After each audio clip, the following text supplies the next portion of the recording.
মার্কা শীষ মার্কা দলের মার্কা শীষ মার্কা ভোট দিব কিসে।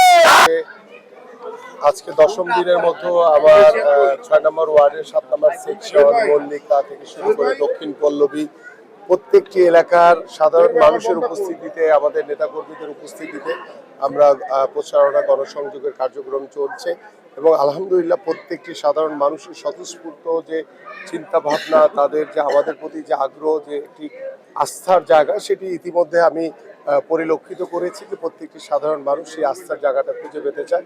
তা আলহামদুলিল্লাহ, যেহেতু আমি এই এলাকার সন্তান, এখানে বড় হয়েছি, তো তারা আমার প্রতি আস্থাটা রাখতে চায় ইনশাআল্লাহ। এখন আল্লাহ রহমতে আগামী 12ই ফেব্রুয়ারি সকল ষড়যন্ত্রকে মোকাবেলা করে আমাদের একটি সুষ্ঠু ভোটের অপেক্ষা রয়েছে, যে ইনশাআল্লাহ আমরা সুষ্ঠু ভোটের মাধ্যমে বাংলাদেশ জাতীয়তাবাদী দল বিএনপি নির্বাচিত হবে এবং সরকার গঠন করতে পারবো ইনশাআল্লাহ। সবার আগে আমার দেশ, সবার আগে আমার ক্রিকেট, এবং ক্রিকেটকে এগিয়ে নিয়ে যাওয়ার জন্য যারা ক্রিকেট বোর্ডে রয়েছে বা ক্রিকেট সংশ্লিষ্ট যারা কাজ করছে বা আপনারা যারা ক্রীড়া সাংবাদিক রয়েছে, প্রত্যেকেরই দায়িত্ব হচ্ছে যে আমার খেলাটিকে কিভাবে আমরা মাঠে রাখতে পারবো, কিভাবে আমার খেলোয়াড়রা উপকৃত হবে, সকল সুযোগ সুবিধা পাবে এবং কিভাবে আমার দেশ আগামীতে ক্রিকেটে আরো অনেক দূর এগিয়ে যাবে, এটাই হচ্ছে মুখ্য বিষয়।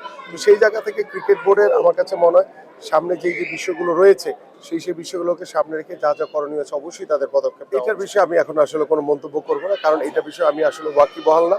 বাট আমার কাছে মনে হয় যে খেলা মাঠে থাকবে, এটাই স্বাভাবিক, এবং খেলাটাকে মাঠে রাখার জন্য যা যা করণীয় আছে আমাদের সকল পদক্ষেপ নেওয়া উচিত আমি মনে করি।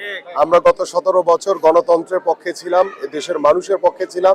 24-এর গণঅভ্যুত্থানে আমাদের বহু ভাইদেরকে হত্যা করা হয়েছে, আমরা নিজেরা নির্যাতনের শিকার হয়েছি। যারা এই ধরনের অপরাজনীতি করছে তাদের জবাব আগামী 12 তারিখ ব্যালটের মাধ্যমে বাংলাদেশের জনগণ দিবে ইনশাআল্লাহ।